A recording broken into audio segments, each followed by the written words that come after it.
This video is not meant for children and is brought to you by support from Patreon.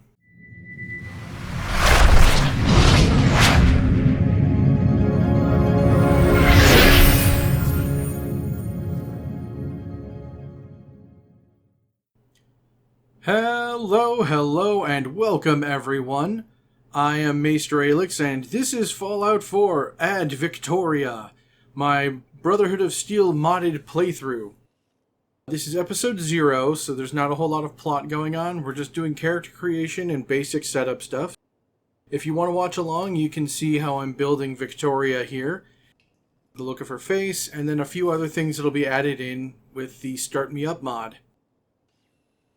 I'd like to thank everyone, all of my patrons over at Patreon, for helping me decide on doing this. There is a level of patron that it's your opinion matters, and I ask questions to you guys every once in a while. And it's very good to just have you all there helping out. So while I'm at it, let me give a shout out to all my patrons over at Patreon. Dennis Detman, Harry Thompson, Maruz Masiak, Southern Durden, Aaron Smith, Chris Armstrong, Benjamin Harkins, Mark Milius, and Brian Pelfrey. If anyone does join the Patreon after this, you will get a shout out on these Fallout 4 videos before it does begin. And so I encourage everyone to do that, but that's of course, to my own personal gain. But hey, every little bit counts, and I'm not going to lie that I'm going to enjoy the money. It will definitely help.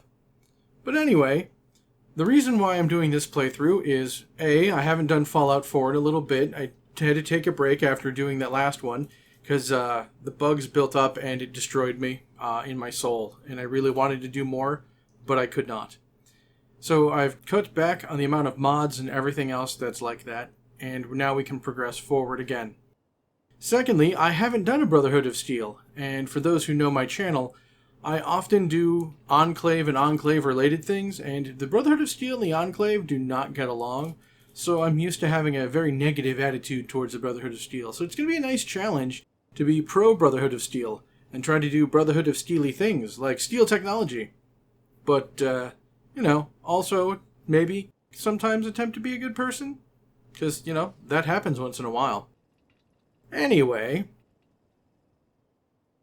some of the mods that I'll be using, along with, my standard array of mods that I use for everything, Fallout 4 Unofficial patch, Vivid Fallout, Vivid Waters, etc., etc. The key ones I'm going to be having, and hopefully will be useful, is Ad Victoriam Apocalypse Edition. Apparently this is a really good big patch that makes the Brotherhood of Steel better but not broken. Immersive Backpacks for Power Armor, which is a fun one I've used before in personal playthroughs, and since Victoria here is starting out as a scribe that's wandering around looking for tech to scrounge, having a backpack on your power armor sounds like something she would do. Improved Brotherhood of Steel. Again, just a basic make things gooder, and I appreciate that. Listening Post Zulu, player home for Brotherhood of Steel.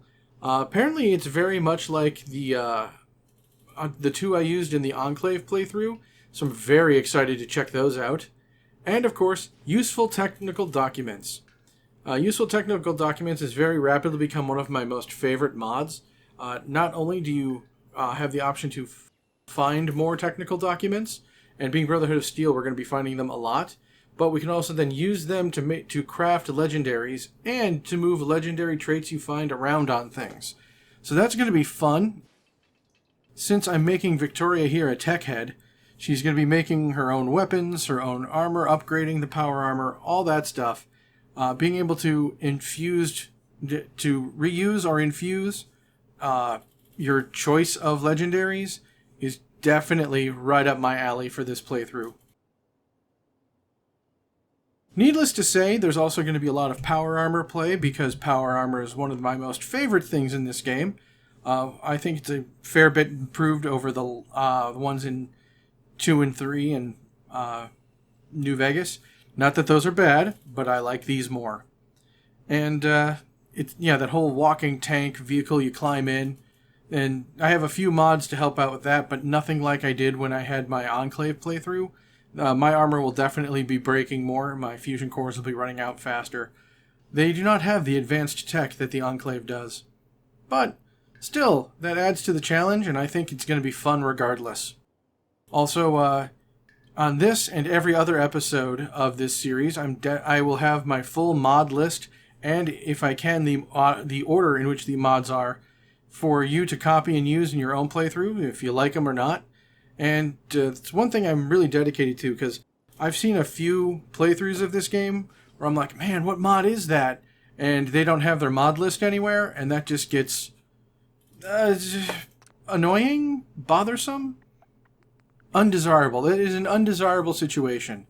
So I'm going to have all my mods listed in all of my videos, and I just hope everyone who watches can find something that they can enjoy. Additionally, speaking of mods, I want to give a shout out to the modding community in general. You guys are fantastic. There are so many mods out there that can turn this game into slightly better to unrecognizable. It blows my mind, and it makes me so happy to see. This was one of those playthroughs where I was very much considering adding a thing like a touch of green or some other greenery things, but the fact she's a scavenger of tech, the normal kind of everything's washed out, watered down flood looking thing, does kind of work better.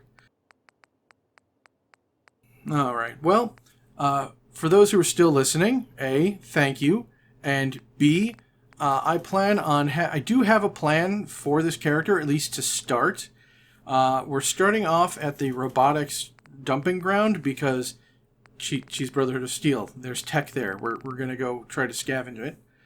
From there, I'm going to make my way over to Concord, start with the Minutemen quest, because that's a great excuse to go over to the Corvega assembly plant, where there's not only a lot of raiders to level up on, but also the Fusion Core's last 10% longer magazine over there. Once that, and when you're fighting and you go to the back of the building, you can get the Brotherhood of Steel, come help save us signal, and that'll be an excellent segue into going into actual Brotherhood of Steel stuff, while also having Sanctuary as a player home to start. So it'll take a little bit for the Brotherhood of Steel stuff to really kick in, but once it's in, we're going all in. For those wondering, I will also be posting the build for this character as it progresses, like when I level up, what I take, where I'm going to put those points. I'm planning on doing heavy weapons, though the one of the mods, the M2045 Magnum rifle, might also have me change it to a rifle build as opposed to heavy weapons, but I also took a heavy weapons perk, so I'm pretty dedicated to doing that. Yeah. Please stay tuned. I really hope you guys enjoy this series. I think I'm going to enjoy the hell out of it because, well, it's Fallout 4. I love that game. And 2, it's Brotherhood of Steel. I've not really done that before. I mean, in one of my playthroughs, I've kind of helped them along a little, but never really went whole hog BOS. That's something to look forward to. Again, thank you everyone who watches, likes, subscribes, shares. The subscribers especially. It's a little click for you, but it's a really big deal for me, and I cannot express how much I appreciate it when someone gives me a subscription. It just makes my whole day. Thank you everyone who watches, and if you feel comfortable in assisting me, I would love to have more patrons over at Patreon, or even just other contributors. But I understand that's not for everyone, and I do not begrudge anyone who's like, nah, Aelix, I can't afford that. And you know what? That's fine. The fact you watch my videos is all just brings me joy. I love entertaining people and making them happy.